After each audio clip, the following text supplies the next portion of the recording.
Hello and welcome back to the Build With Me series of the MF-01X chassis.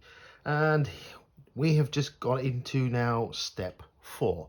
And step 4, we need some components from the components tree. In particular, we need A4, which is this guy here. We need A7, which is this plate here. We need our differential that we built in our previous step. We're also going to need this spur gear as well, which is a different type of spur gear, as you can see, with this different tubing and things goes through the center. We're going to need our bar here, a BA14, which is a shaft, which is the 5 by 40 mil. We're going to need 3 of the BA6, which are 3 by 10 mil self-tapping screws. The kit, you would use these plastic bearings here. Not very nice. I always do a first upgrade here, which I'm going to show you in a second. And we need some of this foam sponge, which we're going to need to cut into the size of this square. And I've measured this square and it's 10 millimeters by 10 millimeters, so 1 centimeter by 1 centimeter. So just to let you know, I always do my kits, I'd always do an upgrade. So these 1150 bushings here, these plastic bushings, they're old school Tamiya. When you're buying your kit, if it doesn't come with it, pop yourself and get some of these bearings. I use a mixture of different ones depending where you're going to run the car. These are the metal ones, and yeah, they're in a bit of an oil bath, but you replace them with these lovely bearings instead. And that's what I'm going to be doing throughout the kit. And also for this step, you'll see on the manual here, you'll see these little grease symbols here. And this is denoting putting the grease where it points to. So you use your Tamiya grease as well. Right, so let's build with me. Right, so the first step, as you can see that I've used a pair of scissors or a craft knife to cut a small square of this foam padding, and I've cut it to the size of the square. So you can use a pair of scissors. If you're a youngster, use a pair of scissors. Obviously, if you're an adult, well, I was the last time I looked, you can use a craft knife, an X-Acto knife or something like this. But yeah, there you are. So that's that cut. So we're going to need to take our A4 piece and put it in the orientation that's in the picture here.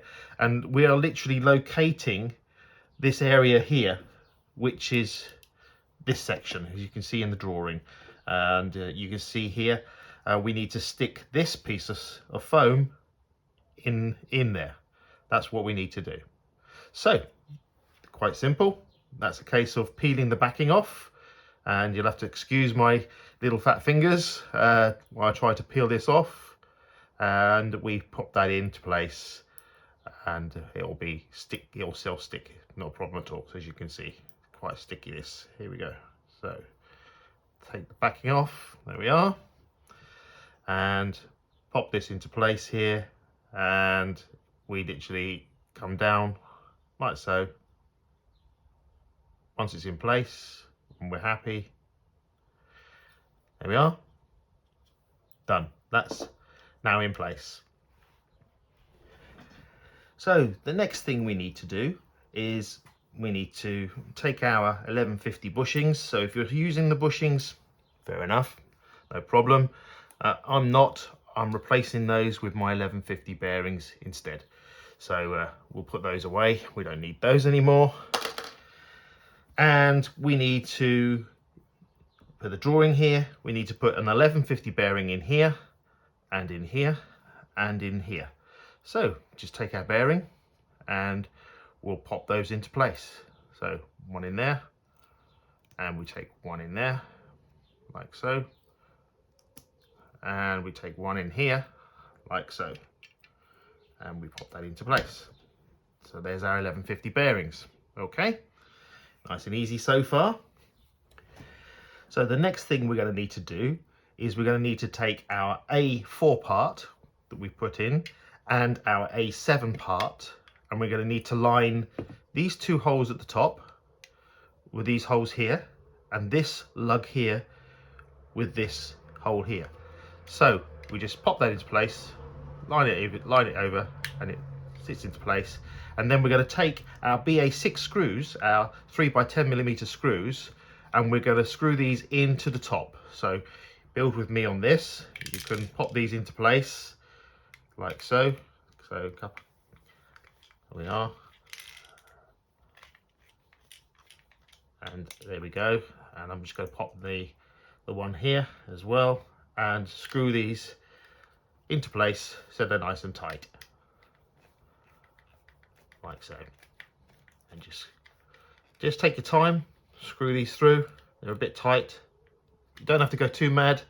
You just need to screw them till they're tight and there's no more slack. It is actually quite a tough screw to put in. As you can see, it's taking me a little bit of force to force them through. So there we are. As soon as you get to the bottom end there, it's a bit more force. So you might need, if you're a youngster, you might need mum or dad to give these a little screw through. There you are. So you should have a plate like that now.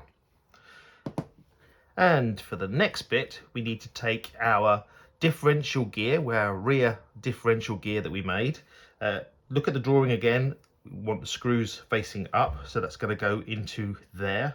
But first of all, we need to put a bit of grease in there. So we need to grease this up a little bit so it's got plenty of grease in the gearboxes. So just got to squirt some of that on there. I've got an old brush that I've used. Don't use this brush again. And I'm just going to make sure that this grease is distributed over these gears. And don't be afraid to use many of the grease, because I think you get one per gearbox. This is why Tamiya done what they've done. So there we are. Give it plenty of greases. There we are. And I'm just moving this, make sure it gets all around. It will spread around when you've got the rest of the gearbox put together and you've greased the rest of the gears. It will sort of distribute its gears, the grease around. But yeah, I like to give it a good grease so it's got plenty of grease on it, so we don't want it wearing through. There we are, and then we go. There we are. That's nice. And we've got to do the same again with the other gear that we've got to put in. So we've got to put this one in here. So face up with the screws facing up, and then we take this other spur gear and we do the same again. So we've got to grease the surfaces that are shown on the drawing. So let's put a bit of grease on this side here. We had a bit of grease left over, like so. And let's grease these other surfaces. This is the fun part. This is where, if you're a child and you're doing this, of 13, 14 years old, this is the bit that you can get your hands all icky. Hey, just like you used to when you were younger. So there we go. So we'll pop a fair bit of grease around there if we can. There we go. I'm just getting myself in a bit of a state here. Nice and yeah, we need a bit more on there. There we go. We like to have much grease in there as we can get in there, like so. There we go. There we are. And what we're going to need to do here is this basically goes into the gearbox with this shaft, the 5x40mm shaft. So you can see at the bottom of the gearbox housing there's a little hole. So pop that shaft in the hole, and it goes face down. So you've got the bearing at the bottom and the bearing at the top, if you like. So you pop that over and it should slide through like so. There we are. And when you pop that on, you should be able to see that the gears of the two spur gears, the differential gear and the spur gear, they should mesh. So you should get that like that. There we are, as you can see. All right. So there we are. That is step 4 completed.